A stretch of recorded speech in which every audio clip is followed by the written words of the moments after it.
Good evening. The Toronto Raptors are victorious against the Indiana Pacers 132 131. Whew. This one went right down to the last second with a Buddy Hield three-pointer. Tell me in the chat if that's a good shot or not. I mean, he's wide open, but you're down by one.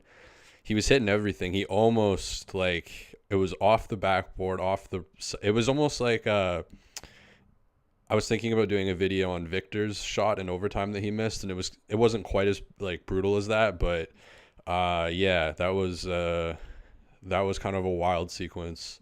I was surprised that Halliburton gave it up. I kind of expected him to at least try to take it because the last couple of possessions he had tried to take it to the rim and got a couple calls, and he was really cooking kind of down the stretch of the game. So I was expecting him to hold on to it, but yeah, he passed it up. And I remember last year the Pacers had this kind of viral play where Halliburton in a similar situation passed it over to Nemhard, who hit a three, and that play went through my head as Buddy Hield is shooting. Kind of, it's like holy shit, it's like a flashback. And then Jalen Suggs shot last night, the bank three, that was the same as the Gonzaga UCLA shot. I was kind of thinking about that too, but ultimately it doesn't go in. And 5 seconds before that, Gary, man, holy shit. Wow. I think at one point he was shooting 40% from the free throw line. I think that has just gonna get my food here 1 second at the restaurant. Gary, I think he's upped his free throw percentage to 65 or something. But that was brutal. He was before he took the free throws, he was checking something out. He was looking, and it's just in my head, I'm just worry about just make the free throws. I don't know what you're looking at. And he kind of just has this just smoked a joint face, which I relate to. And yeah, he missed both free throws. And this was a night where the Raptors were pretty good from the free throw line. Even Siakam went 2 for 2 at the end there. He hit both of his free throws. Scotty toilet bowled one, and then Gary missing two. So yeah, this could have easily been a completely different result. I thought the Raptors were going to lose this about halfway through the fourth quarter. I just thought it was getting really stagnant. They were down by 6 or 7, I think, halfway through the fourth quarter. And the Pacers, they kind of live and die by this high octane game. They force teams to kind of play their game. The Raptors getting 132 points, especially after watching last night, just night and day. And a big reason for that is the Pacers defense is, I mean, you could see it tonight. They just, if you're a team, this was probably the perfect team for the Raptors to play, to get them out of the hangover of Orlando, which was so brutal the night before. This was a team that you're going to get your offense unlocked. It's just more going to be a track meet. And they just beat it out. They just literally as close as you could possibly get to a regular, what am I trying to say? Regulation win without having to go to overtime. We had some technical difficulties with TSN coming into the gate, so we got a little Bally Sports preview, which is going bankrupt by the end of the season. So Fox News company. So they've had creditors after them for years. They've been in bankruptcy court, so they're pretty dark. But we got a preview of Bally Sports. But then TSN, they were like, you know what, we should get this Raptors thing figured out. And they were taking the game less seriously than the Raptors, who started out this game just brutal. It just completely felt like we're getting another Orlando game, just 24 hours after that. Jakob's just throwing the ball out of bounds. He did that in the second half as well. And I tweeted out Scotty and Pascal, I don't know if they love him or something, or there's some admiration, but they keep throwing him these passes that like he's not getting those. And if they would have lost this game, I would have thought of like that was fresh into my brain was because I made a little Jakob Hurtle compilation last night. I don't know why. I couldn't sleep. I was caffeinated, and I had all these Jakob Hurtle clips of working on a shot putting tutorial, Jakob Hurtle shot putting tutorial. So I had all these clips lying around. I put a little compilation together. But yeah, just thinking of all those times that he like threw the ball out of bounds. There was one play where he like touched the ball like on a rebound and then just watched it go out of bounds. I think he thought Dennis was going to go for it, and Dennis wasn't even looking at the ball. He was like, it was just like a weird play. And then there were 2 times in the first half, and then I think 2 times as well in the second half where he just kind of threw the ball like out of bounds. And then there was probably 3 or 4, maybe even more than that, Scotty/Pascal passes that were like these Halliburton-ish kind of passes. Again, the Pacers kind of force you to play that style, or else you're just not going to beat them. So that's a kind of a cool feature of the Pacers, is they force you to play a different game. It didn't work out for them tonight, but yeah, the Raptors were trying to kind of do that a few times, and with Jakob, like you're not like him and Dennis have good like pocket stuff. Like when Dennis is driving, he can get cool little shovel passes and behind the head passes to Jakob, but in terms of kind of like those longer jump passes and feeds and stuff in transition, like that, if they would have lost this game, it would have been the Gary free throws and the Jakob passes that were just kind of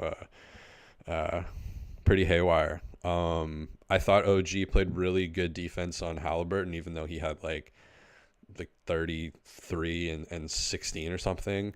But Halliburton's probably my maybe 4th or 5th favorite player to watch in the NBA.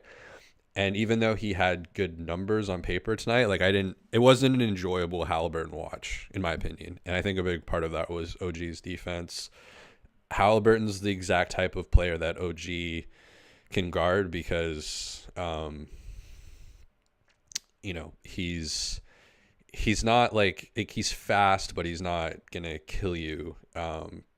Like he's much more of a crafty player. He's bigger. He's stronger than your average guard. So that kind of fits into OG's wheelhouse. And even though he got his numbers, it never really felt like he was running the show, so to speak, as he is in so many games you watch the Pacers and it's just like Halliburton's just running the whole thing. And he executed, like stuff ran through him at the end of the game in the fourth quarter. But it was not a Halliburton, like a sexy Halliburton game, and a huge reason for that was OG. I thought Pascal was like the only aggressive player in the beginning there. Like everybody, like Scotty, Dennis, OG, Jakob on offense, they were like really passive. And I thought Pascal, throughout the game was a huge threat, and these are the types of teams that he can kill because, you've got like, I don't know how many times he's got like Buddy Hield on him or switching on to TJ McConnell or Ben Mathurin. Like it's, yeah, if you get that matchup, you get that mismatch, like you've got to exploit that. And I felt like he was really aggressive. I think he had more shots after like the first quarter than he had in Orlando.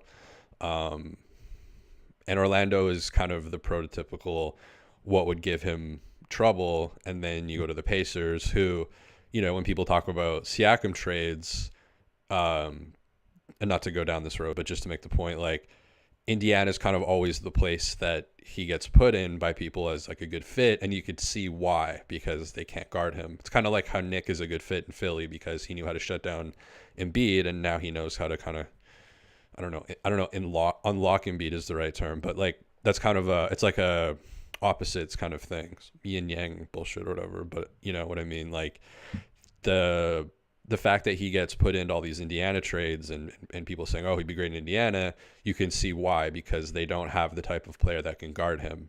And you end up, Indiana's defense, I think was it 29th or something, or 28th in the league, or like it's really, really, really far down there.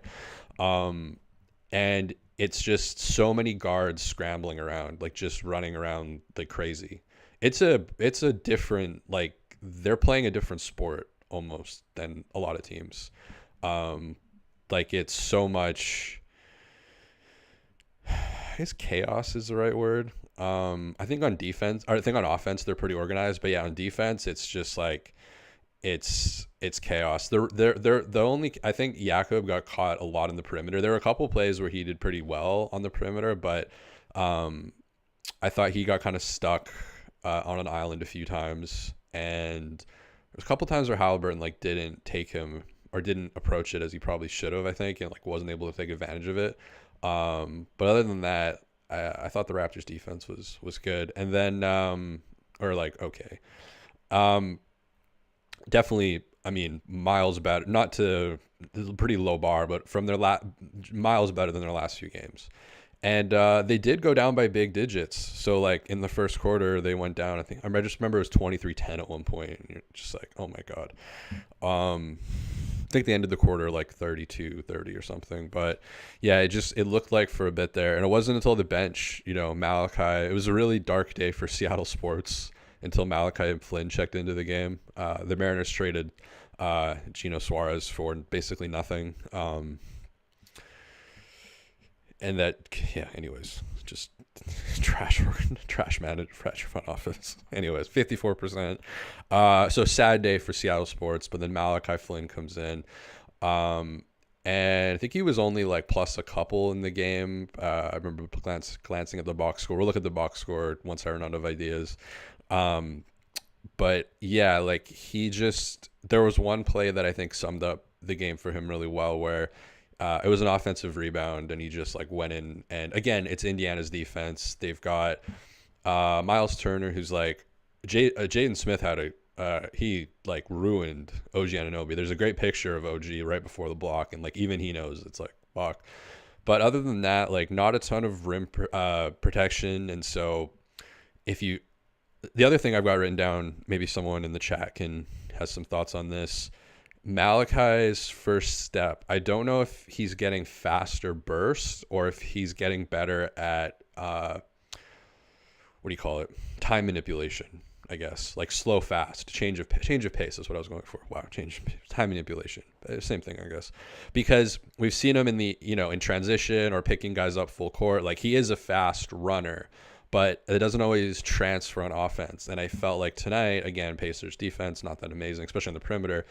He was getting by guys with that first step, and I haven't really seen a ton of that from Malachi, even this season when he's been playing better. So, I mean, could argue this was maybe his best game. I don't know how many. I don't think he like filled the box score up. I think he had like 10 or 12 points or something, and a few assists. But like and a couple of rebounds. And then on defense, he was just like all over the place. I felt like he was more like the starters in general. I feel like were leaving players on the perimeter open a little bit more. And then I thought when the bench came in, like Malachi's perimeter defense was really good. He's kind of, him and TJ McConnell have similar. Malachi's a better shooter, but TJ McConnell is maybe a better playmaker. But TJ McConnell hit his only 3 of the year too. But yeah, I thought Malachi, he continues to be one of the better bench pieces on the team. So you've got to give him credit for that. He's definitely changed his style. I remember in the beginning of the year, he was just so slow. Like he was doing the Fred VanVleet thing of like getting the ball over the half line with like 16.2 on the shot clock. And then just getting into actions really late. And which never made sense to me because he is a faster player. Like you could see when he picks up guys full court. You can see when he drives sometimes, like he does have that speed. So it never made sense to me why he was going up the floor. So maybe something Fred taught him or coaches taught him in the past or something, to be that slow it down guy, the reliable guy. And I think Darko and the coaching staff, and from the sounds of it, Dennis has been really influential on him as well. He's not playing that way anymore. Like he's not that like, just be safe, just keep the table set, just come in, get the ball across the half, pass it to somebody to do a DHO and then run off to like the corner or do a little useless cut and knowing you're not getting the ball back, and that was kind of it. But he's playing differently now. He's playing like he's getting the ball up the floor quickly, getting it to people, and then he's being aggressive too. Especially against a team that if you're trying to get your offensive juice back again, this is a great team for the Raptors to play. I'm kind of honestly surprised that they won. I'll be honest, surprised that they won this game, but also it is a perfect team for them to be playing after the Orlando thing. I thought OG struggled on offense. He continues to kind of, since the injury, since coming back, his shots just like quite not there yet, but it was so there early in the year. I'm not super worried about that. But again, his defense was on Halliburton was really effective. And then Dennis I thought was really good. Again, if you're a perimeter guy, I don't know what Gary shot though. I'm afraid to look at the box score for Gary. But if you're a perimeter player, you kind of hate playing the Pacers because you know that on the defensive end you're going to be just running around trying to guard people shooting threes. I mean, Halliburton, Buddy Hield, Nemhard wasn't in, but those guys they have no problem. And I want to talk about Tyrese Halliburton's like shot mechanics. I think that's an interesting aspect of his game. But they'll just pull up from like 30 feet. And so there's a lot of scrambling. There's a lot of running around. So you hate that. But then on the offensive end, you know that you're getting, Miles Turner is a pretty good defender. That, where was it? Scotty, with the 30 seconds left in the game off the inbound. I don't know what Miles Turner was doing. Like, where did you think Scotty was going? Like, watch that play over again. Like, it was just like, it wasn't on. I don't think he wasn't on the right side of him. And then Scotty just had a wide open lane to the basket to dunk it. And that just felt like such an important moment. Maybe he thought he was going to go out and splash a three, but I don't know. I don't know what. That was just a horrible defensive. I don't think it wasn't even like a team breakdown. Maybe there should have been someone there for help, I think, but everybody kind of had their guy, and Miles Turner just didn't get proper position on Scotty, and he just turned around and just like right to the rim, dunk. Wild play by Miles Turner. I thought, and then okay, what do people think about the Halliburton? I think the Raptors thought it was a travel. On that play, there was like 28 seconds left in the fourth quarter. He was on the right side. He like stopped his dribble, kind of faked, and then took a step or two or three, maybe not three, but it was one of those ones where like I am not even quite sure, honestly. I mean, and I'm not the only one. I think the whole traveling is there's a bit of ambiguity with like the pickup step and all that stuff, or the zero step, however you want to call it, but like pickup dribble. It looked fishy. It looked like I'm not smart enough, but it looked kind of fishy. And that would have been, I think, a play that people would have maybe gone back and looked at and been like, oh man. But anyways, he scored on that, and then and the other thing, like Scotty got an and one on that too. So when they recovered, they didn't recover quick enough and fouled them. So just like a horrible. So let's see what's the chat. What are you guys saying in the chat? The Raptors won, so more people are lively and in a good mood, I think. And I'm in the Christmas market here.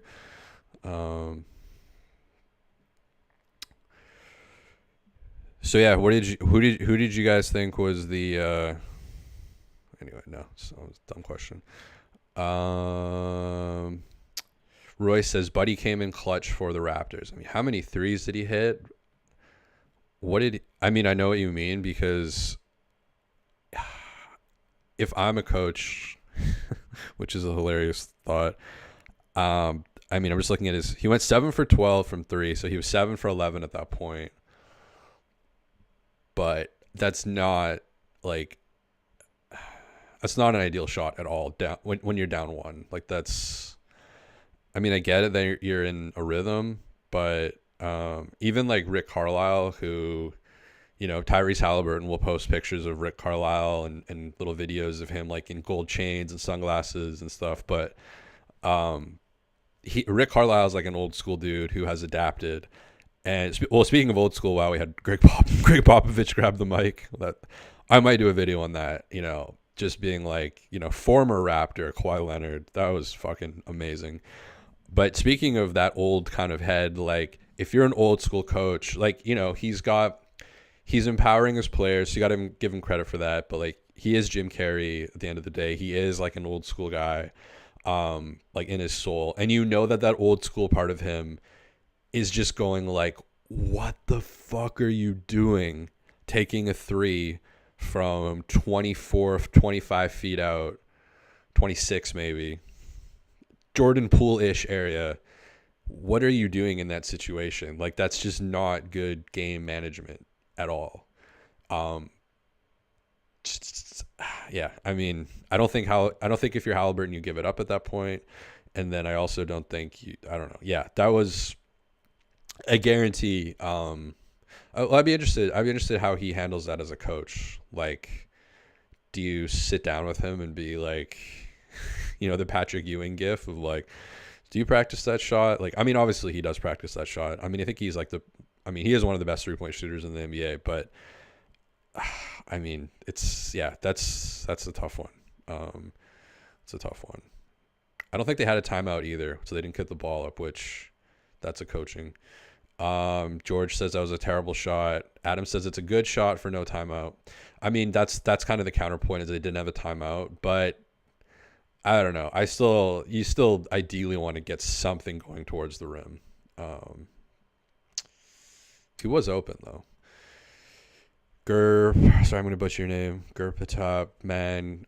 OMG, Gary gave me a heart attack almost. Yeah, I mean, he just had this look in his... Does anybody else notice this? Like, he just had this look in his face on those free throws. Like, he was, like, tripping or something. Like, it just... what did he shoot tonight? Like, Gary off the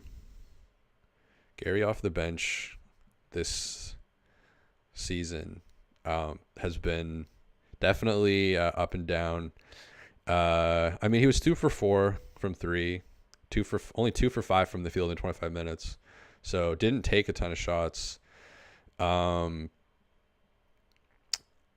let's go through kind of the bench players.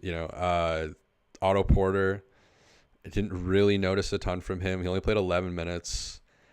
It was really, I thought Boucher, and then, Malachi, even though Malachi was somehow -4 in this game, which is like not computing for me, went 6 for 8, 14 points, 4 rebounds. And I thought, Gary brought a lot of like juice, like energy, like he got up for the game. Definitely. He was a +14. Gary and Otto led in plus minus, which is kind of cool. But yeah, I mean, kind of a side plot is you've got no Jalen McDaniels in this one. You've got no Grady Dick. And I think you were losing those minutes at such a... It's like at some point... he's a rookie, but I think this is the first game where he didn't even get like a second on the court. I think that's the only time this year that's happened. I could be wrong. Maybe someone can correct me, but I think this is the first time Grady's just been completely, like no show. And I mean, yeah, you can't really say at this point that he deserves minutes if you're trying to win. Because they're losing those minutes at a pretty good clip. And so, Darko, I think the conversation, it's kind of already starting to shift, is like, you're seeing it a lot with like the Pascal ISOs and this whole like 0.5 thing where, there's just a ton of passes. And I know they broke the assist record recently, but like for the most part,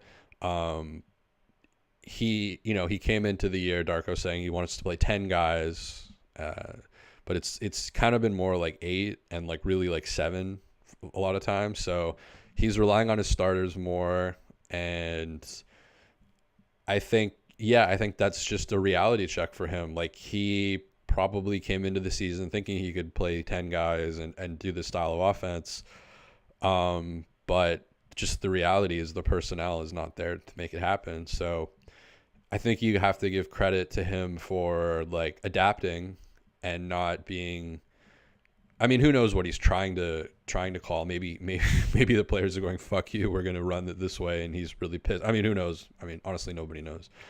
But it seems like he's adapted or realized like, okay, this is the personnel. We're going to have to give our starters more minutes and keep them out there longer. And I mean, for all the bad things about Nick, like at least they're ready. At least they're fucking ready for it. This isn't anything, for Pascal, for OG, like this isn't Scotty, like this isn't anything new playing, only having come in 7 or 8 guys playing and you playing a ton more minutes. And I mean, you kind of have to with this roster, like if you're looking to get W's. So I don't really know what happens with Grady. I mean, you would think in a game like this would be a Grady game, a poor defense and where you could probably hide Grady quite a bit on the defensive end, and then on offense, theoretically you've got a lot of open shots because their defense is not amazing. So, but the coaching staff came to the conclusion, and with no Precious either. So there's another slot that, he just hasn't earned it. And yeah, if you're not going to get minutes in this game in particular with this matchup, if you're Grady, then, I mean, and maybe this is just a 1 game thing, sit him out and kind of see how that goes. But, if you're Grady and that's what your skill set is and that's where you're at, if you're not getting minutes against these Pacers, then who are you getting minutes on other than like the Pistons, I guess? Or, because as I said last time, if you take into account field goals made, field goal percentage, 3-point percentage, and 3-pointers made, if you take into account all 4 of those stats, Grady's 47th in rookies. I said 46 before, but Chet I don't think was in, or no, Chet wasn't. So 46 among rookies. So that's why he's not in the game. So I don't know what happens with him if he goes maybe to Saga or whatever. That's where it is, right? It's a Saga. Gary sold incomplete. A win's a win though, says Lemuel. TZ says Gary got me bent. That game was crazy. Nameless, I knew we were coming back after that whack ass tech. I knew we were down by 12. Gary shooting 50% from the free throw line is remarkable. It's like weird too. I was really looking at his mechanics and they don't look different. I mean, that might be my another. Some people wave in here. They're excited for the post game show. They're excited for the W here in Toronto, my favorite restaurant. But yeah, like it doesn't look super weird or anything different, and they're really wonky misses. Like they're just like both of those were just like, and so yeah, is he shooting like 50% from the free throw line this year? Like that's nuts. Because in the past, like one of the surest things was like the Gary Trent free throw, like end of games, like he was the guy who wanted to get fouled. Like what was he, 87% last season or something? Like he seemed like the most solid.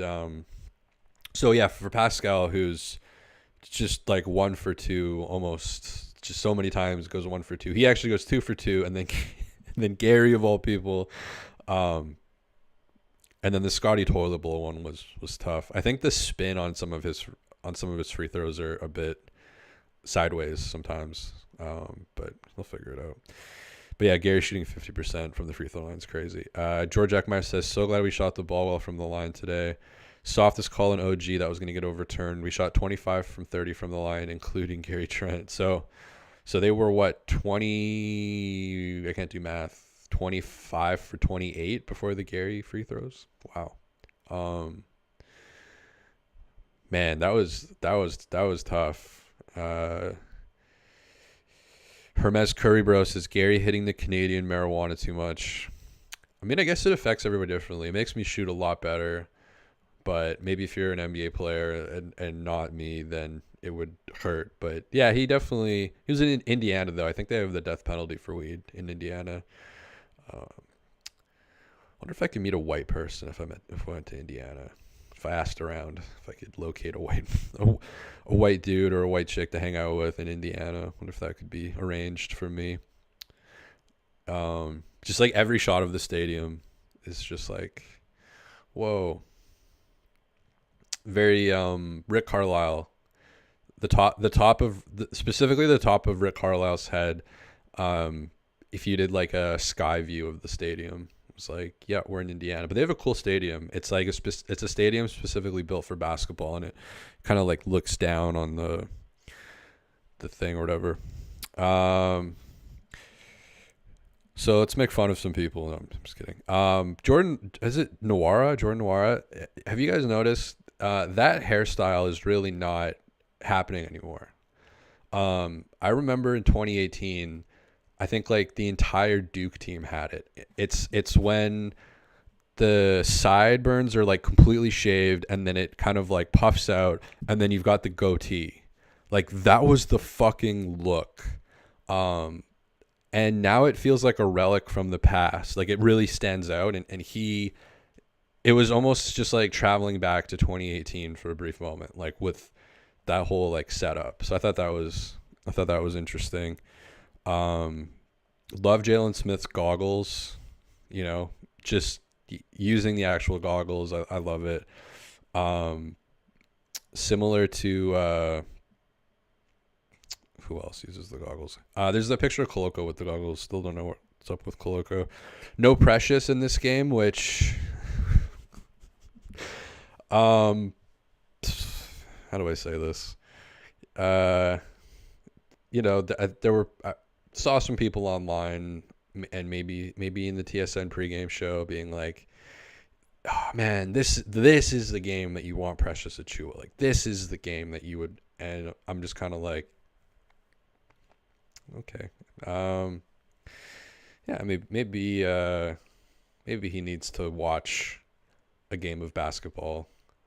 That could be, it's like when a coach, like when a head coach is like, I'm going to watch this game. And the assistant coach, you coach, I'm going to kind of take a step back and kind of watch how the sport of basketball is played. I think that was maybe a blessing in disguise for Precious. And honestly, yeah, I don't remember any point in this game where I was like, man, you throw Precious into this game and you've got, I guess some of those passes that they were trying to throw Jakob.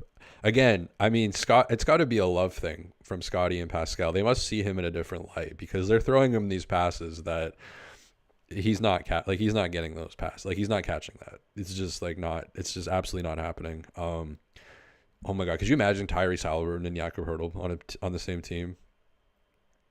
I guess they would be Jakob turnovers because I think Tyrese Halliburton has like it was something crazy like 162-1 assist to turnover ratio or something. It's not that crazy. I'm exaggerating, but Raptors have been awful starting each game. Yes, and so was TSN, but they gave us a Bally Sports. Nameless says Angry P. Yeah, he was like the only one kind of in the beginning that like he came out the whole time. He, there's a fire behind me. He had that. I guess it's in my head technically, but yeah, he had the fire or whatever they say, fire in his belly. Angelo says Malachi's adding 2% to his 3-point percentage each season. He's now at 38. Yeah, and his three looks like he gets a ton of arc on his shot, and his threes are really consistent. Like mechanically, they don't have a lot of variance in them. Someone like Pascal talking about Pascal, I feel like his shot changes quite a bit. Like he has some of his threes look more like his mid range. Some of them are like the tent poles where they just kind of fly straight up as fast as possible and extend weirdly. Sometimes they're a bit lower, whereas like Malachi's threes, they kind of always have that same look, and he's getting a ton of arc on them. Like those things, I think one of them in the corner like may have gone out of frame for a second. He's really and there's all the stories about like Dennis and him like shooting threes and practicing that a lot. So I think you can definitely see that he's a lot better from three. Grady needs to go the 905. If Siakam went, he can too. Yeah, I mean, I think Jet Howard just got sent down on the Magic.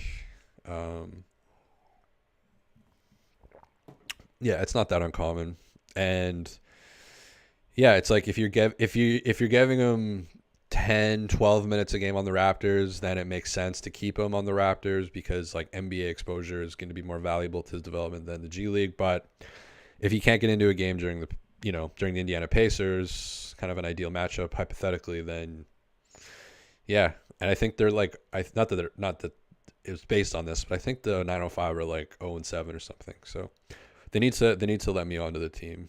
I'll crush the open tryouts.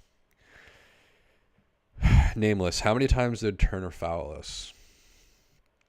Yeah, that play at the end kind of summed it up. Like I feel like I don't remember how many times, but I feel like that had happened more than once or twice where he was just late, and then on that last play, like fouling Scotty. I mean that free throw.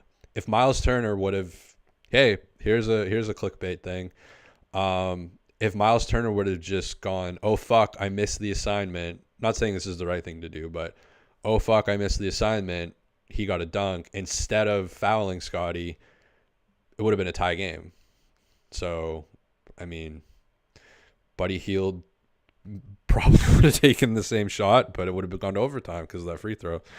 That's one way to think about it. But no, he seemed to step slow, but at the same time, like you got to feel bad for him. It's a bit of Rudy Gobert in Utah, where the perimeter defense is so weak. I mean, you give props to Malachi for his improved, stop, start, and burst, and first step, and change of pace. But I mean, the people on the 3-point line that are getting changed of pace are,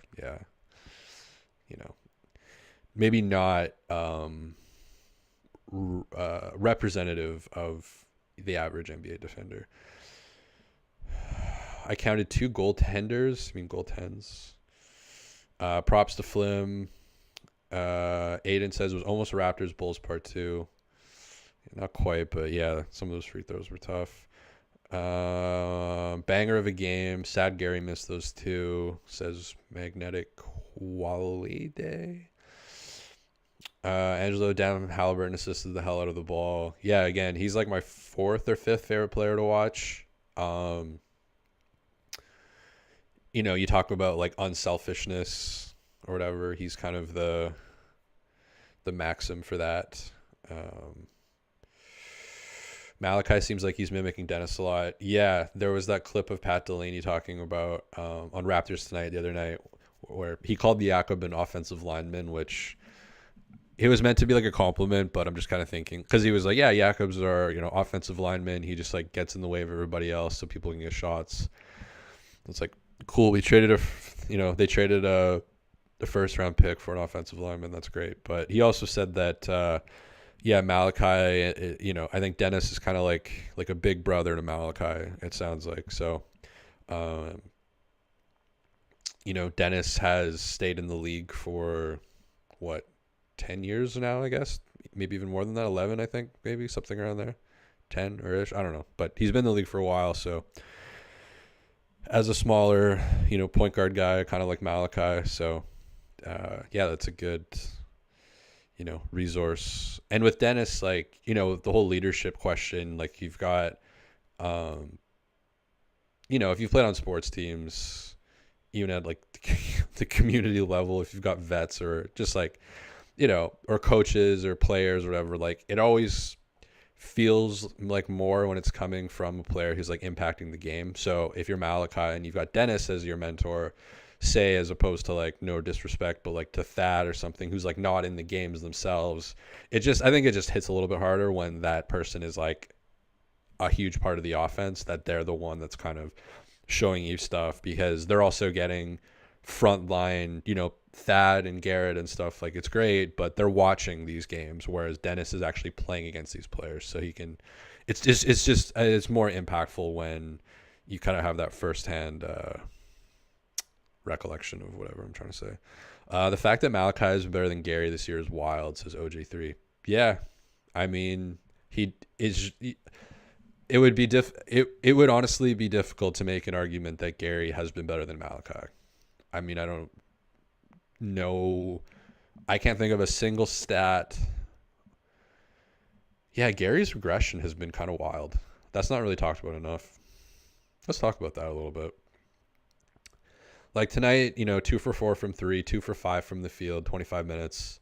Again, against a team that is not playing great defense.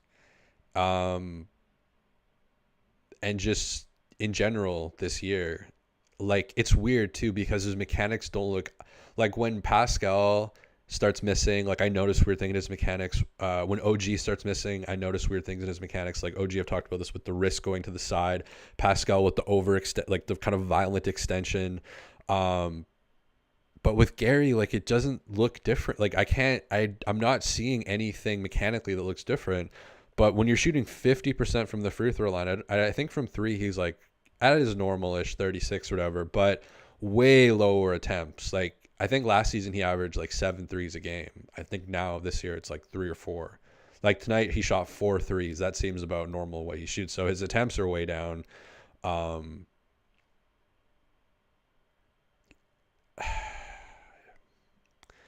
The starters thing is weird. I think every player plays better with with starters in theory. That just makes sense. You're going to play better with better players, and obviously him and Pascal have good chemistry, and like, they need shooting and all that, but it is kind of suspicious. I don't know if suspicious is the right word, but like, kind of weird how much better he plays with the starters than off the bench.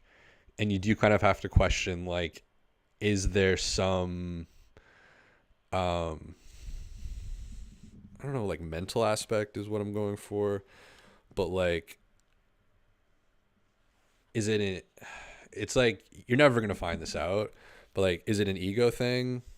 Is it like he thinks, like, if he's coming off the bench, look like a construction worker, that it's not as like cool or whatever? I don't know. He's closing these games, which, you could argue is more important. Again, what was I think closing out this game, you had like Dennis, Malachi, and Gary, I think. So, I mean, against Indiana, I guess that kind of makes sense.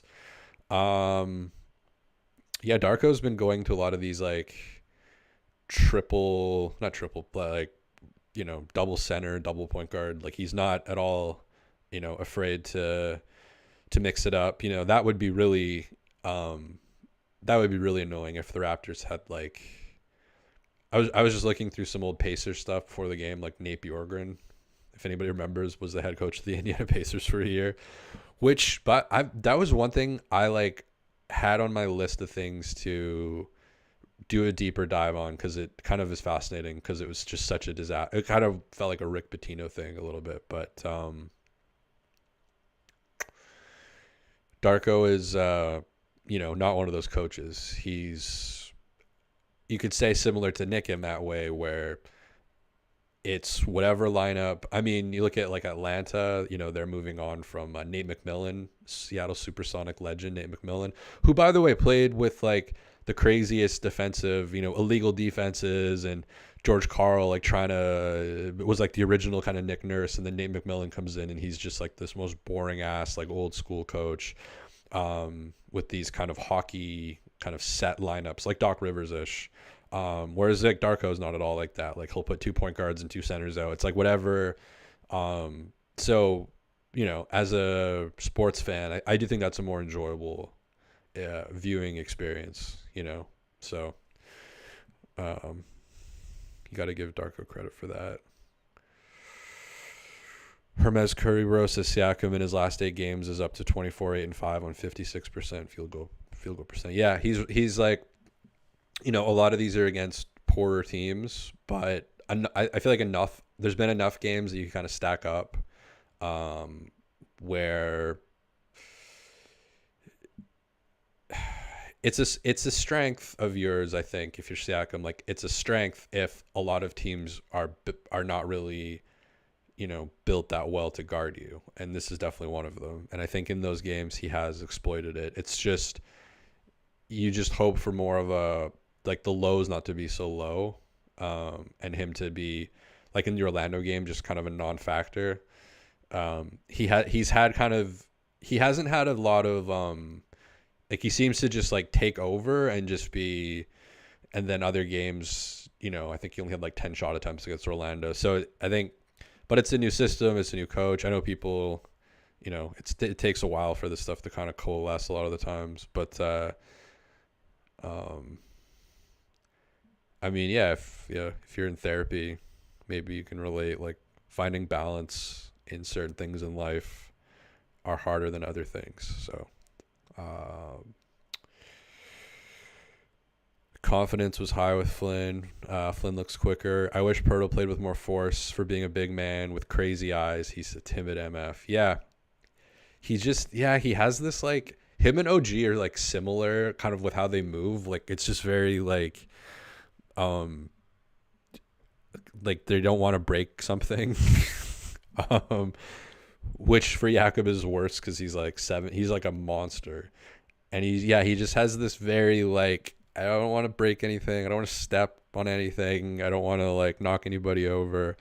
Once in a while, he'll give you the forceful dunk. But for me, honestly, like I joke about it, but it actually, like of all the people on the team, if you put him into like an insane Pilates and yoga boot camp, I'm telling you, like maybe he does this, but I mean like a boot camp, like just doing that all day, like because for me it just looks like a flexibility issue, a mobile, like it looks like like he doesn't have the flexibility and mobility to kind of like do a lot of the things because Scotty's so athletic, Dennis is so athletic, the two people, and Pascal's super athletic. So the 3 people feeding you are all like really athletic. So they're going to be feeding you in positions that, better athletes are in, which is off balance, off one foot or whatever. So, and he's like not really equipped to get those passes and to like take advantage of that. And you saw that really brutally in this game. I mean, again, how many times did he just kind of throw the ball out of bounds, or Pascal and Scotty, treating him like he's a, legendary wide receiver. It looks like a mobility and a flexibility issue. It's not even like, I don't think he's slow. I mean, even there was times tonight when he got kind of caught on an island on the perimeter, and I thought he moved his feet really well. I thought he stayed with his guy for the most part. It seems to be more of like, just like a mobility thing. And some, with people who are like 7 feet, like Victor, his whole thing is yoga, toe yoga, foot yoga.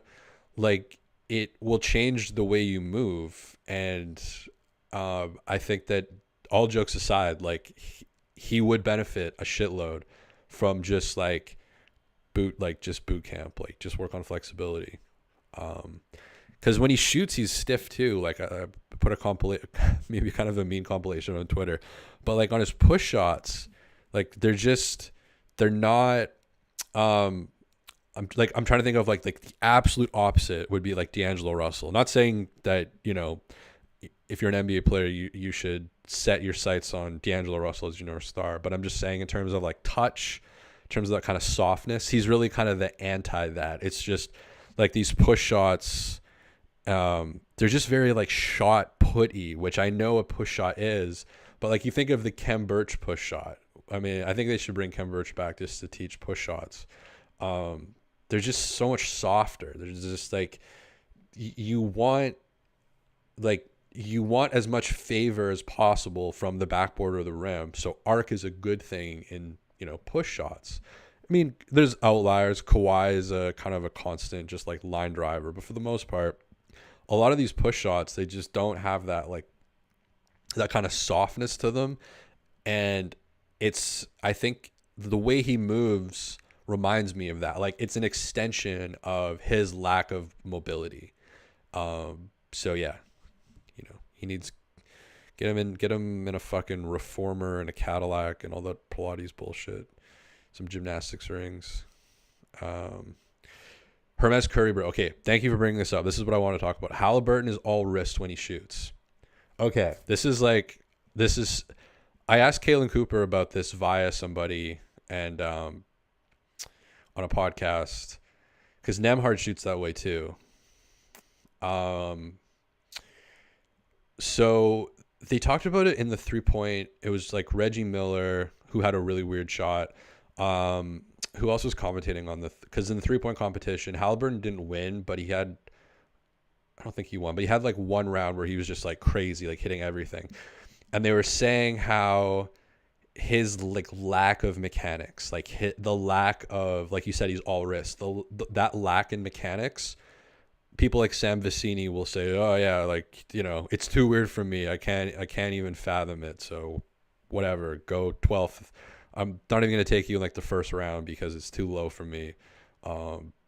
There's a lot of ball don't stop-ish in a lot of the draft stuff where it's just like Cam Whitmore, he's just nice with it, but Tyrese Halliburton is too low for me. I don't know. But as someone who is dealing with plantar fasciitis and previously Achilles tendonitis, I've been forced to kind of shoot with my wrist a lot more instead of jumping, just for my like rehab.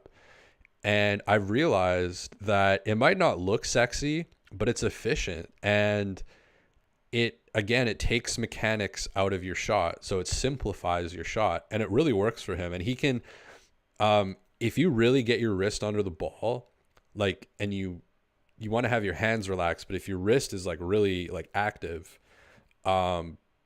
it's crazy how much power you can get from that. And just getting into your legs a little bit, like he just gets, like, he doesn't jump a ton.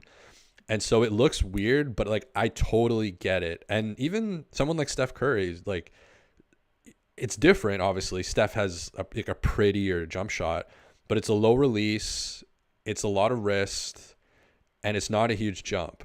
And like with Halliburton, you can get it off so quickly as well too. So like if you're dribbling, and you go into your shot pocket, like going from dribbling to the shot pocket, normally if you have like a higher release, you obviously have to bring the ball up, which in sports, millisecond or whatever, that 2 milliseconds it takes to bring the ball up. Like, a coach will tell you need a higher release because you're going to get blocked. I mean, yes, Halliburton is 6'5", but, Trae Young kind of shoots like that. Steph kind of shoots like that. I don't think they get blocked. I don't think that's like an epidemic with them. I think Trae's shooting numbers are kind of bad, so maybe. Malcolm Brogdon also shoots like that, low-key. Low-key, he's got the... Kawhi kind of shoots like that. His is way higher, but again, it's so much wrist. And if you think about it, your wrist is the closest thing to the ball. So if you remove a lot of the arm mechanics and like shoulder mechanics and stuff, and you focus on that wrist, I mean, your elbow is a huge component of that too, but like it's like easier kind of to control the ball. And again, you can kind of go like and Halliburton does it all the time. You can kind of go from dribbling like into the shot just so quickly because the pickup point is like kind of in the pocket almost. Like you don't have to do this whole, bringing stuff up. The bringing stuff up is like, anyways. Yeah, it's cool. I like it. Like, I think everybody is going to be different in how they shoot and like what feels good for them. But I think shots like that will start to be more kind of accepted. And that's the reason why he fell in the draft to like 12. I mean, the Bulls it's just all these teams could have picked him. The Suns could have picked him. The Like the Suns picked Jalen Smith and then waived him, and he's on the Pacers now with the cool goggles. A lot of teams are kicking themselves for that, and it was because his release was low. Like these draft people, man, they've got in one way, the draft content is like the hardest to make because it's so much tea leaves, and then I'm sure these guys just get dunked on all the time because it's like reading tea leaves. But on the other hand, it's like the easiest because you can just make shit up. Like, oh, his release is low. I don't like that. It's like, okay. Like, I don't know. The draft content is funny to me. But anyways, that's a bit of another story. Andrew says, nice to see Dick ride the pine tonight. That's what's best for the team at this point. Dick will rise again and will benefit from a stint in the G League. I don't know if those were intentional puns, but I like those. Yeah, yeah, we'll see. Oh, I just said we'll see. That's when you know you're running out of juice. We'll see. Yeah, Gary. Okay, so vegan grass. I'll point this out at the top. Gary was the highest plus 14 on the night. So this is one of those things that, like, I don't know, maybe somebody has juice on this, but like I can't explain that right now. Like just watching the game, coming here, not really, not rewatching any of it, not thinking, not meditating or whatever. I would have to rewatch because off the top of my head, I can't really explain why Gary is a team high plus 14 in this game. But that's fascinating, and that I think something was clicking. I thought his energy was good. Like I don't think he's not like checked out. Like he's not. It's not like a laziness thing. It just, I don't know if other people feel like this, but I just like I don't notice him as much as other prior seasons. I heard today on the Raptors show that he's regressed back to the 1 percentile for assists in relation to usage rate. But I'm just not seeing as many like kind of mid-range creation. He's not driving as much, which that part of I'm actually kind of okay with because some of his drives earlier in the season, I kind of, talked about how plantar fasciitis is a lot of the time like a hip thing.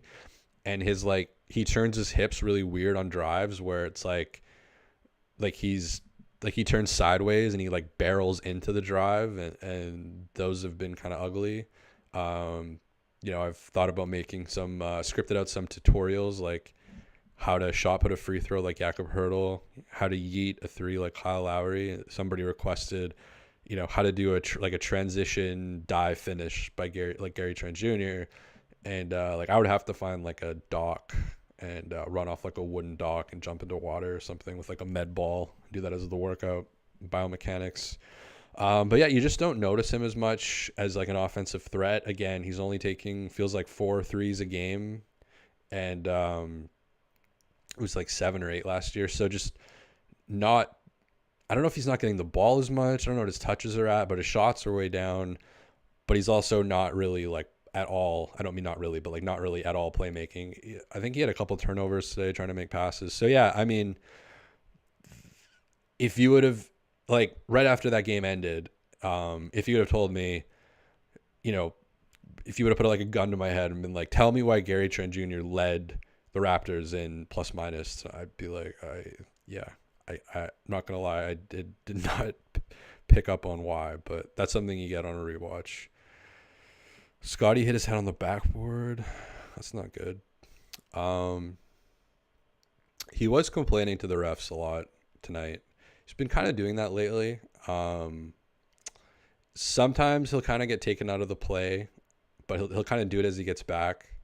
But I feel like that is up this year as well. Just kind of the hands out, wanting a lot of calls. And I mean, I watched Luka, so I guess I don't really care, but I have noticed that. Just kind of getting frustrated. But whatever. Turner is a cheat, goaltending everybody, fouling everybody, smacking the backboard on layups.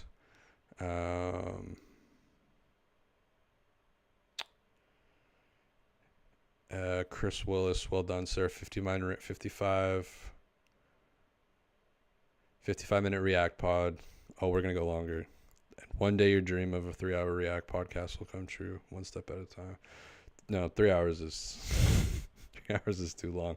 If I had other people, maybe, but doing it by yourself is we'll hit an hour. But I think I'm kind of running out of juice here. I mean,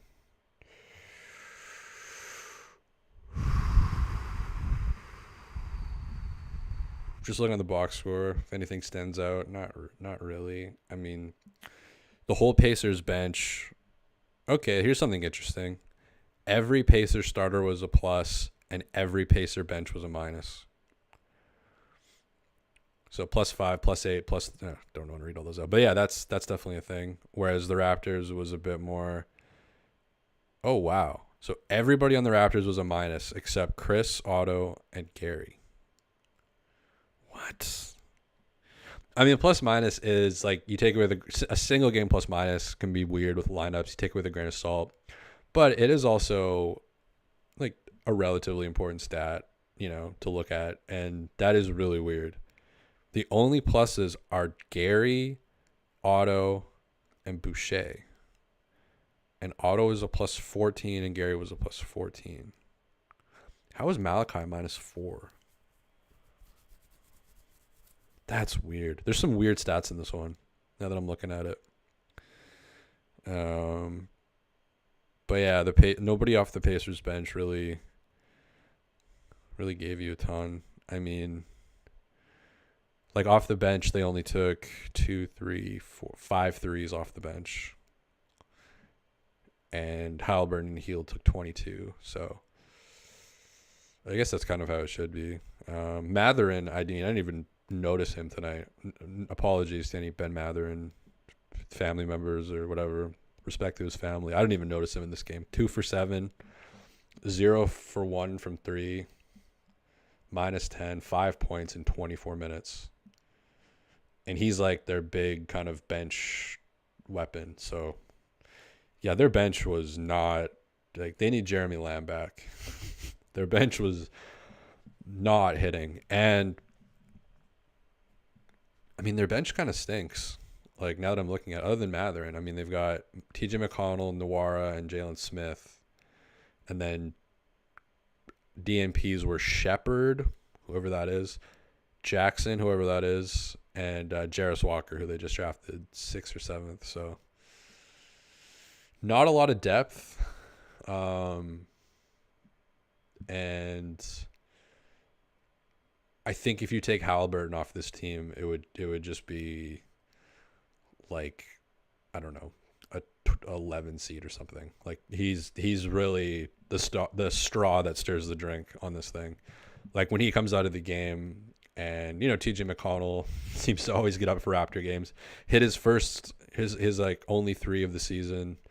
But you just notice the whole team, the whole like concept really of what they do.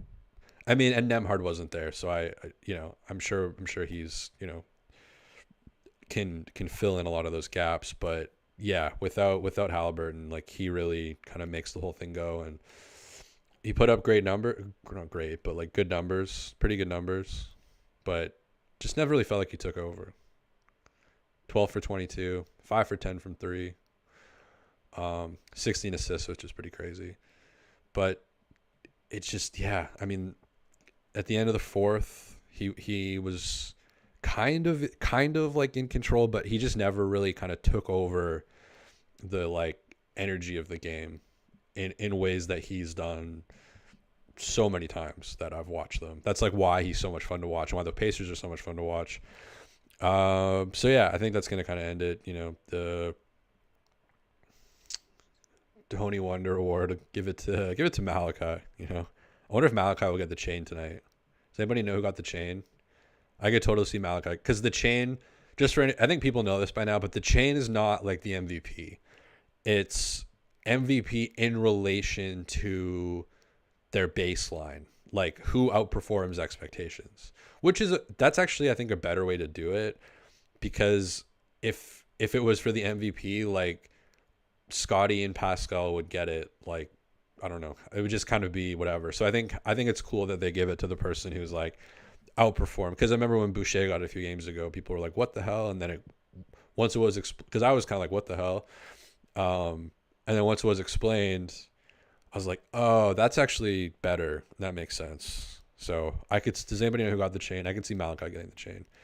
Um, like like the box score. Malachi's box score isn't crazy, but he was just really good in this game. He was 6 for 8 from the field, 2 for 3 from three, no free throws, which is surprising. But 4 rebounds, 2 assists, got a block.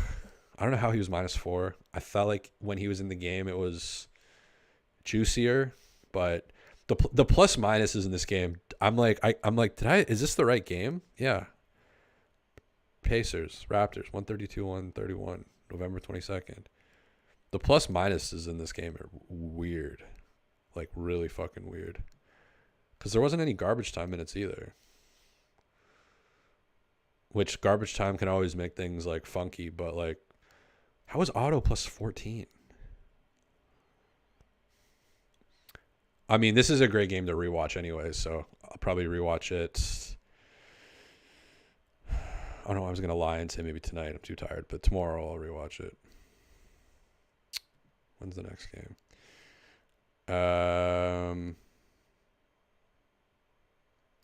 Vegan grasses pounded down their throats is a great potential drop. Did I say that?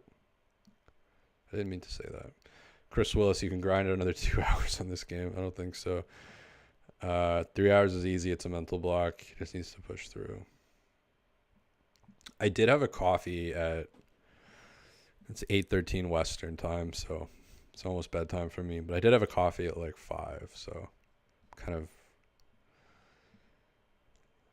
vibrating off that. But I should get some food at the restaurant here. They're been nice enough here in Toronto to let me film at one of the hottest restaurants in Toronto.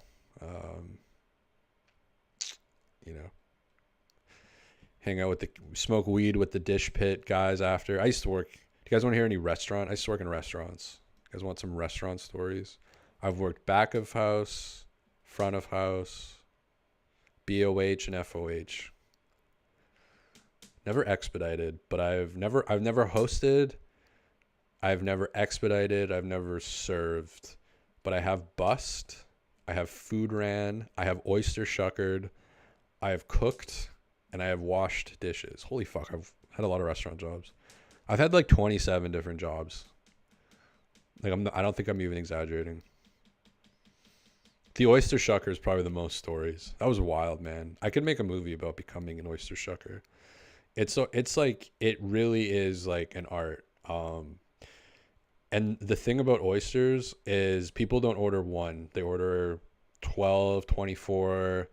They'll order with a party. Like you're either ordering no oysters or a lot of oysters. And there was I shucked oysters at three restaurants. So I was like, that was going to be my career in life. And it's crazy that Larry David made a Curb episode called, I think it's actually called The Shucker, but it's like part of a thing. But you get a special knife.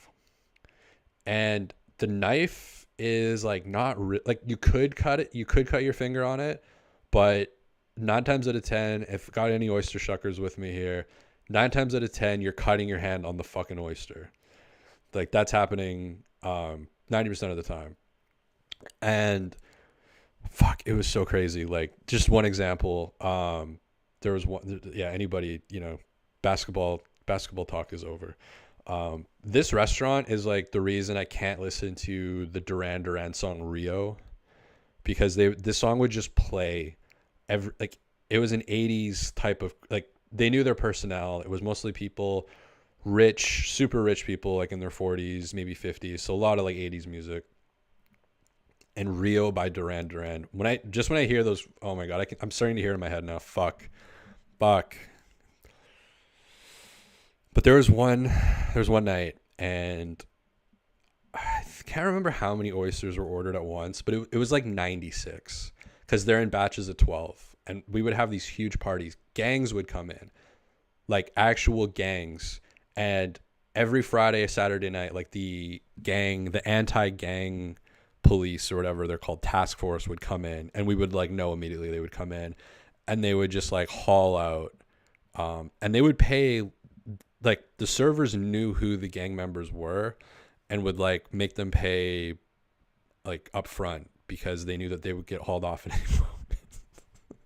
And some waiters would be super pissed because like they would like wouldn't get their tips sometimes because like they'd be like, fuck, like this is all like, I wasn't a server, but you hear these conversations, because this was the highest grossing restaurant in Western Canada.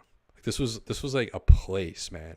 And I was working at a pizza place across the street from it, like a shitty pizza place that had stand-up comedy in the basement, which I did do once, which was really bad. But I went across the street one day and was like, I'm gonna go work at the rich people place.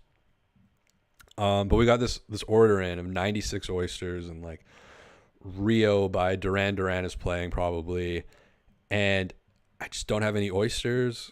You know, I'm running out of oysters. The ice machine, like I'm at the bar, like I'm shucking oysters like at the main bar on the main floor where like, you know, Lionel Richie is walking in and then the Detroit Red Wings are walking in, and I'm like at the main like big bar thing, and there's like a display where I'm shucking oysters and making like seafood platters and stuff. And so this order of like 96 oysters comes in, and it's like fucked, and there's like tickets are like piling up, like coming through the machine. And the owners of the restaurant owned another restaurant, like, I don't know, 3 like businesses down on the same street, Alberni Street in Vancouver. If you've got any Vancouver nerds. And there was multiple times where I had to do this, but this time in particular, like you would have, like we'd run out of oysters, you'd run out of product, and you'd have to go to the other restaurant that they owned. And so I'm like running down the street with this ticket. And normally when I would go in there, I'd be like, I need 12 oysters. I need 6. I need 6. Can you give me 6? I walk in there. I'm like, I need 96 oysters. And they were like, fuck, and it was just like, I had to like get it in like a bag. It was like in a laundry bag. Oh my God. Cause like, yeah, it was wild. And then I ran back and like, I finally got it all figured out and sorted out, I think. But like, that place was crazy. But yeah, oyster shucking, man. I mean, it's kind of that's like the perfect restaurant job. And it just came to me by accident. I was a busboy, and they just one guy just randomly, one of the managers just like pulled me aside. It was like my second or third shift. And they're like, you look like you can shuck an oyster. And they like sat me down and they put me in front of an oyster with like a knife. And it was like Boogie Nights or something, like, you know, assessing I guess I did it okay. And then they were like, do you like oysters? And I said, no, I don't think I ever had one at that point. But then I started to like them, and I would just eat them, you know, indiscriminately. You know, you just kind of slide one down the back of your throat when you're shucking them. Kind of, you'd bend down to like tie your shoe, and then you just slide one. But yeah, shucking oysters. That's what I could talk about. ASMR for 30 minutes. I remember seeing a video of a woman order 4 dozen oysters for herself on a first date. Oh my God. It is an aphrodisiac, apparently.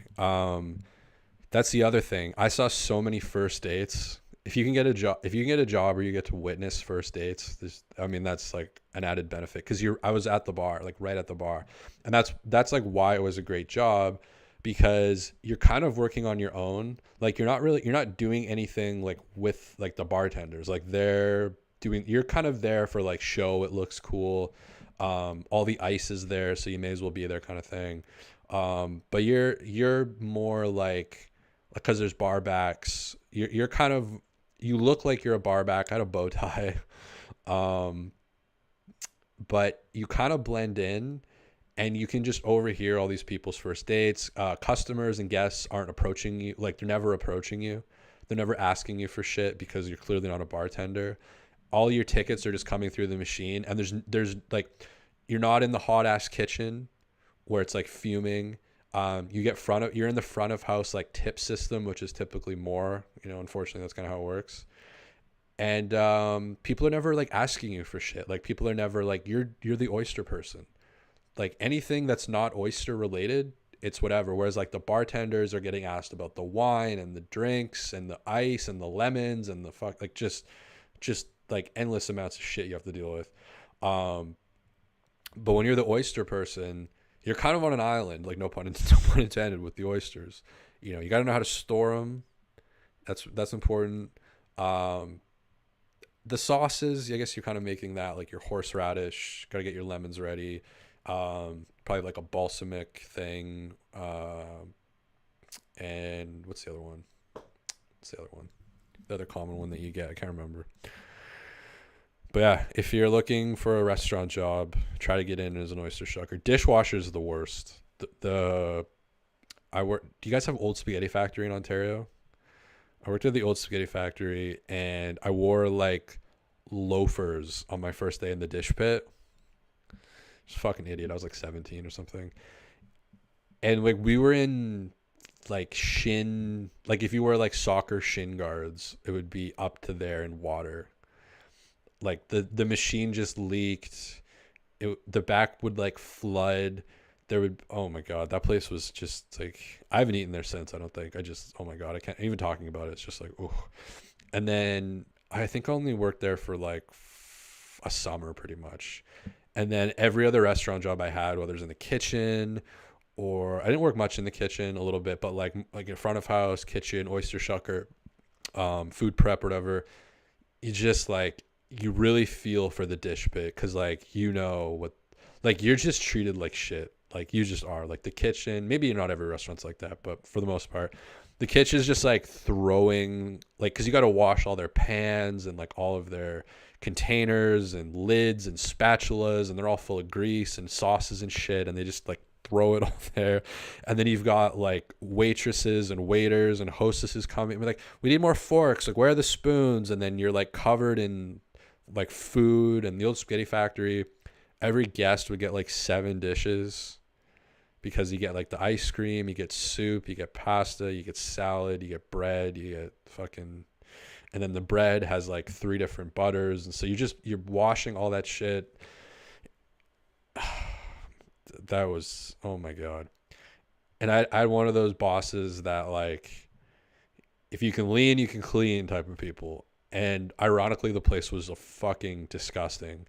But if you like weren't cleaning or something, it's like, this is the dirtiest restaurant I've like, yeah, anyways, may get sued by the restaurant or something. And then another restaurant I worked in when I worked in the kitchen was like, you could eat off the floor. And so if you were caught leaning, it made sense that you get chewed out because you could like, you respected it. You'd like eat off the floor. The freezer was super organized. You know, you've got all your raw shit at the bottom, all your fresh shit at top, all separated, like, you know, all clean, all saran wrap is like tightly, whatever. Everything's labeled, everything's dated. So yeah, you know, if you're just standing there, you know, it looks bad, you know, but when your restaurant's fucking disgusting, you can't get mad at your employees for like, you got to set that bar, buddy. You got to set that fucking bar. What was it? His name is like, Vietnamese dude. Tan, I think. Tan. Dude was like, I mean, yeah, this is just turning into slander. I had, restaurant bosses are an interesting type, you know. They had at the crazy like rich place that I worked at, it was an Egyptian dude, and he came from Egypt, and he was like, you know, growing up, we would all like eat together in, you know, our whole families would eat together, our whole buildings would eat together. And like, that's when I came to Canada. I wanted to start a restaurant. And, you know, that's why, you know, if you're at this restaurant, you can get oysters from this other restaurant that we also own down the street.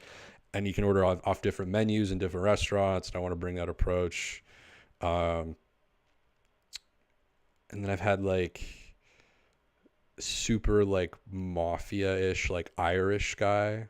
I'm really into geography. That's the only reason why I always like profile people.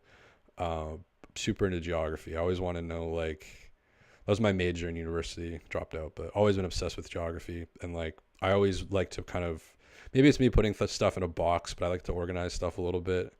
And yeah, he had like some kind of like Irish mafia type vibe to him. Very like, he could have been out of a like a Mark Wahlberg type film from the 90s. And like kangaroo cap, you know, just shaved bald, really pale. And I was like, man, like, like, where are the dead bodies in this place? You know, restaurant managers in general can be interesting characters. But yeah, I think that I'm gonna kind of, speaking of restaurants, I am gonna go eat here. This is my lovely family behind me that I totally have and is real and loves me dearly. These people behind me, um, you know, they need me to provide for them via this podcast or show or whatever this is. Malachi got the chain. I knew it. I could feel it. I could feel that one. Scott Foster just ejected CP3. Did he actually? Oh, missing out on the late night games. That is the one downside of doing this. I do like to flip on a random, like, I don't know, who are the Warriors playing? Just throw in a random game. Oh, are you listening to the Warriors broadcast though? Oh God, they must be insufferable right now if he's getting ejected. The Warriors broadcast, there are a lot of bad broadcasts talking about Bally Sports. You know, I'm Jim Fuck. This is Bally Sports. You're tuned into Bally Sports. This is your home for the Indiana Pacers. Bally Sports. Subscribe today. Have you Bally Sports. Bally Sports. The Warriors broadcast is not Bally Sports, but they get roast. I feel like I've been roasting. I was the first one to ever notice that they stunk, in my opinion. But man, like, even during the Draymond scuffle, they were just like, what planet are you guys on? Like, it's just not even. They're talking about him like he's like a wacky, like, Portlandia side character. It's just doing something crazy, and not even crazy, but like, oh, it's just Draymond being Draymond, and like Rudy's eyes are like bugging out of his head. It's like geared towards like 8-year-olds. The Warriors broadcast. OG3 says, "Hell no, it's on mute." Yeah, you kind of have to. Do you put on stadium noises just to kind of?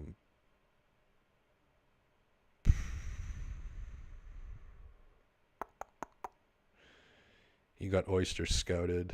Yes, I did. West Coast, let's go. I don't know how I would survive in Toronto because it's like 8:29 and I'm just 8:29 and I had a coffee at 5 p.m. and I'm just like dying. So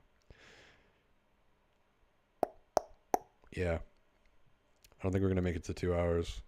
So any final last words? Oh yeah, I remember when Chet hit the 3 to force OT and the Warriors commentators were saying it was a 2. Yeah. I just like, they're like biased and cheesy, which is like, Matt and Jack are biased, but they're not. I mean, they're cheesy once in a while, but they're not like cheesy that way. And if they are, it's just more like kitsch and just like, oh, we're having fun. But those guys are actually like, ugh, just like, ugh, I don't know, just I don't know, just annoying and like victim-y, and it's like the fucking Warriors, and it's always just like, oh, Draymond is unfairly treated in the league and he has a bad reputation, and he's just out there protecting Klay Thompson, and we love Klay Thompson, and Klay. This is my, what's his name? I can't remember his name. He played in the NBA. I looked him up once. I forget his name, but he's like the broadcaster on there, the other color commentator. Oh my God. Like he treats the Warriors like it's like The Sweet Life of Zach and Cody or something, like some like Teletoon cartoon show where he's like relaying what just happened on the cartoon to the audience. It's just like nauseating. I don't know how anybody can listen to it. It's just like, as somebody said, they've got it on mute. I'll take Alvin. Yeah, honestly, Alvin by a million miles. Um, Alvin, didn't take the year three leap with Scotty, but you still gotta take Alvin over. Um, that's with the bad broadcasts. The Warriors broadcast is in a complete like tier of its own. And if you haven't heard it, like it's almost, I don't want to recommend it. I'm almost at the point where I would recommend it because it's like The Room. You watch it because it's so bad. It's maybe not quite at that level. That's like, not to go down this rabbit hole, but like that is like one of the dreams, is to have like a parody sports broadcast, like a Netflix style show that maybe like follows a college team, and just like poking fun at like all the things that the broadcasters do, and the courtside reporters and the announcers. And like I'd love to have scenes, or like I think baseball would be fun to do too, where you could have the announcers just being like talking about how he's like such a great upstanding person in the community, just some like bullshit prepackaged thing that they spew, and just have the camera go over and he's just like violently smashing a cooler with his bat and like just dropping obscene swear words that you can hear. Like I would love to do that kind of shit. That's way down the road, but yeah, you just see so many things in the broadcast that I just kind of end up laughing about. The only time that like Jack kind of gets to me is like sometimes during blowouts he'll give his like Rome is falling spiel. But other than that, I think he's like he's not pretending or trying to be somebody else. Like he's just, even if it's like, yeah, he's a crooner guy or whatever, um there's an authenticity there, and he doesn't kind of go. Whereas on a lot of these broadcasts, like the Warriors guy, I'm like, there's no way that's like Kate Burness is a good example.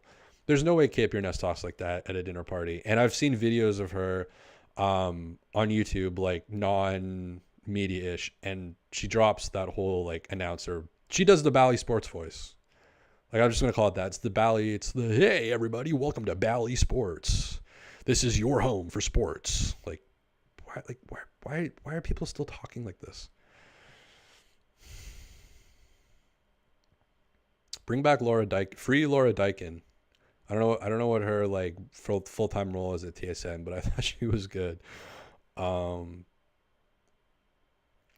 I was imagining like Brad Fay just like violently waking up at like 2:30 in the morning, just like throwing the covers off and like running over to a notepad and pen and like jotting down an idea for the pregame show. Like, we gotta get this in there.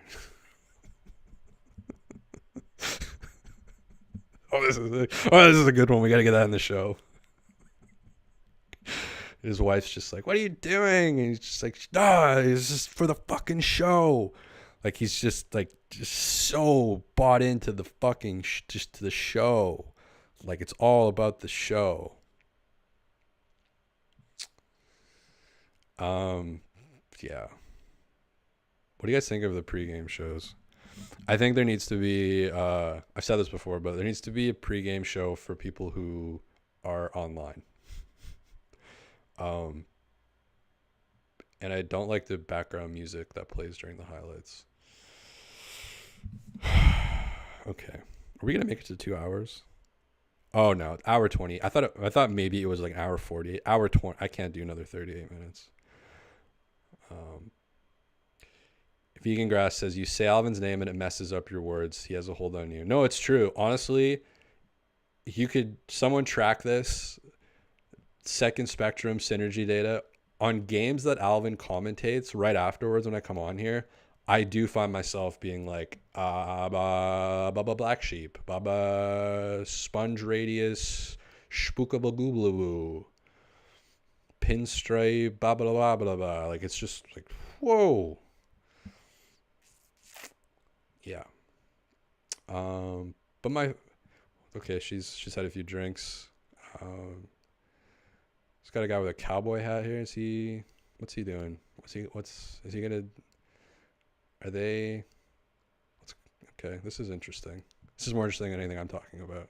She's like trying to put her jacket. Is she putting her jacket on? Okay, she's putting her jacket on. Okay, she's laughing. What? What? Like, what is happening? What are these? Okay, I think. Okay, they're all kind of dancing and having fun. I thought that was like a. Oh, do you want to be so fucking funny to do? Would be like, do you guys remember Keith? I thought about this like when I first thought about doing like a post game show or whatever, or even like a watch party. Do you guys remember Keys to the VIP? I feel like it was filmed in Toronto too. Oh, we got a big party here, big crew. It was filmed in Toronto. I don't think the nightclub exists anymore. It was on the Comedy Network from like 2004 to 2006. It has like the douchiest, most pompous like theme music you could ever imagine. And it's about like they send in these dudes into the nightclubs and it's like a challenge. Like they have to get phone numbers.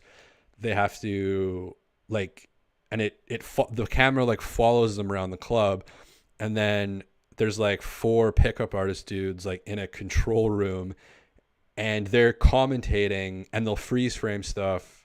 Now that I'm thinking about it, maybe it is an influence on Raptor moments, but they'll like freeze frame stuff.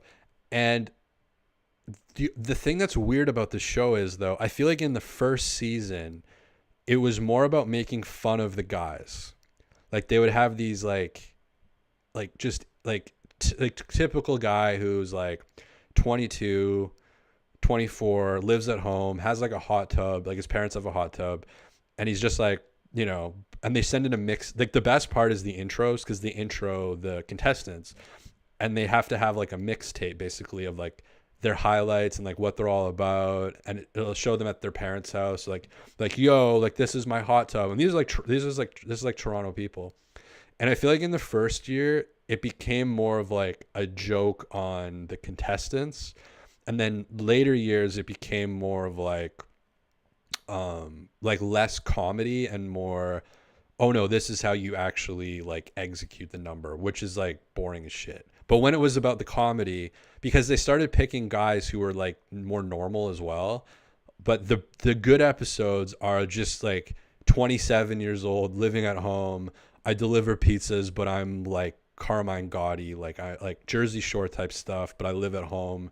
And then they'd bring in other guys who were like, I'm in a drum circle, I'm really spiritual, but I'm also like an accountant, and I it's just like weird antisocial type people, and they would put them against each other, and I feel like doing breakdowns on those would be really funny, because there's a lot of just like it's super cringe. Like that's the whole point of it. And I think it had a resurgence recently of like people doing react videos to it. Because yeah, it is like, most of the contestants are just completely like inept idiots who like can't talk about any topic for more than 5 seconds. And those were I think the people that they sought out, and it was on the Comedy Network. They'd start talking about like their hockey practice or something. She just, and yeah, is some great comedy in that. If anybody remembers that, Keys to the VIP. Infamous says, I remember that show. It was a pickup artist show. Yeah, but it's like, I feel like it was, but it was also like they'd make fun of, they'd roast the people a lot. Like the idiot guys, they would just fucking roast them. So it wasn't like your typical, that's why I think it's aged. I don't know if it's aged well, but I think that's why it's had a resurgence, because it was like, it was different than, other shows like in that genre. It was maybe more like subversive in just making fun of these fucking like meathead guys just going in and being like, hey, like I hit a guy today at hockey practice. Like, do you want to come back to my mom's place? Yeah, it's great.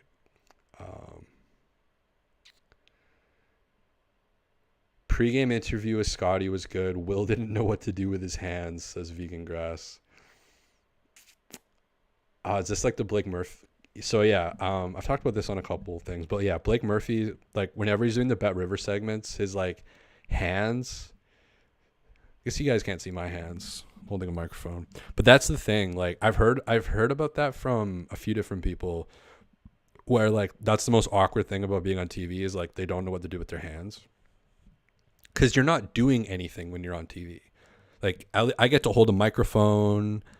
I have my hand on my hip. I'm at a restaurant here. Anything could happen. But a motorcycle over here. But like when you're on TV, like when you're in a studio like that, like you're not doing anything. So your hands are just like, what do you? And so I need to watch wasn't it on TSN though? Was Will on the pregame?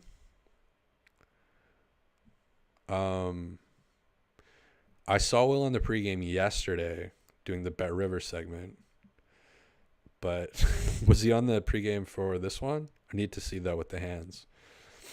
Um, Vegan grass. When players swap jerseys, what do they do with the swapped jersey? I don't know. Maybe frame it or something. Probably frame it. You want to keep that sweat or whatever. Or if you're Fat Joe, you lick the bottom. you lick the back of it. Um, I was so happy when I found that out. I didn't know about that whole sneaker. That's from the last Route the Romans video. I was just like looking through Twitter and found this old interview where he was talking about like licking the bottom of a sneaker, and I was like, wait, what? And then I found that, and then I found on like the same webpage, like, oh, there's actually video of him doing it. It's like, okay, I gotta find a way to like bring this in, because that's just like too fucking funny. Um, yeah, shouts to Fat Joe. Never really got into Fat Joe. I don't know why either. I was thinking about that because I'm, I don't say I'm like really into New York hip hop, but I'm into like Big L, Mobb Deep, not really Nas, a little bit, Wu-Tang, Tribe Called Quest, De La Soul, like ish, De La Soul ish. But definitely Tribe. I got a bunch of Tribe records. Definitely Wu-Tang. Big L's like one of my favorites. Love older Mobb Deep. Biggie, of course. But Fat Joe, I just like, I don't know. I just never like got into Fat Joe stuff too much. I don't know. And I was just thinking the other day, like, I don't really know why. Like, he's kind of the KRS-One. I forgot another one. You got to. There's so many from New York. I mean, Masta Ace, another good one. There's one Masta Ace album. I've like ruined Masta Ace for people. So if you're a fan of his, don't do this. But there's an album where he just randomly sounds like Eminem. Like, it's just so bizarre, and he never sounded like Eminem at all. It's what's the album called? It's got I haven't listened to him in a while. His old stuff, like A Boy Named Jack, something Jack. It's a really good song. But there was one album where it's something it's not Masala. Is it Masala? I can't remember. There's one album where he sounds like Eminem. What am I talking about? Are we gonna get to 2 hours? Big pun over Fat Joe. See, again, like, this is another one. Because they were in the same circle, I think, right? Like, who else did they collaborate with? Because I just never, I don't know why. I just didn't ever, like, hear the right tune or... It's Masta Ace, by the way. Master Ace is a very lyrical MC. What does that mean? I'm going to look up the album. Now I have to. It was one of his, like, more well-known albums. Okay, now we're talking about A Long Hot Summer. Brooklyn Masala. That's the song. Listen to Brooklyn. Listen to Brooklyn, spelled for some reason BKLYN, Masala by Masta Ace. If you're a fan of his, don't do this. It is Eminem. I met her at the cover stop. It's like every like the voice is the same, the flow is the same, and he'd never sounded like that before. Like, um, what was that one? Sitting on Chrome. You know, that's probably his biggest song. My favorite album of his was the one from '93. Came out in '93. It's got that Jack song on it. Did a guy named Jack. Slaughterhouse. That's the album. Yeah, Slaughterhouse was my favorite album by his.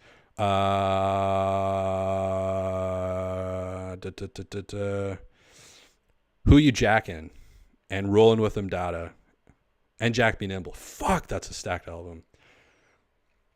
That's such a good album. '93 was a crazy year for hip hop. Crazy year for New York hip hop. Wu Tang, Tribe. Man, '93. 1993 and 1991 were the only good years in human history, by the way. So, but yeah, I think that's gonna end it.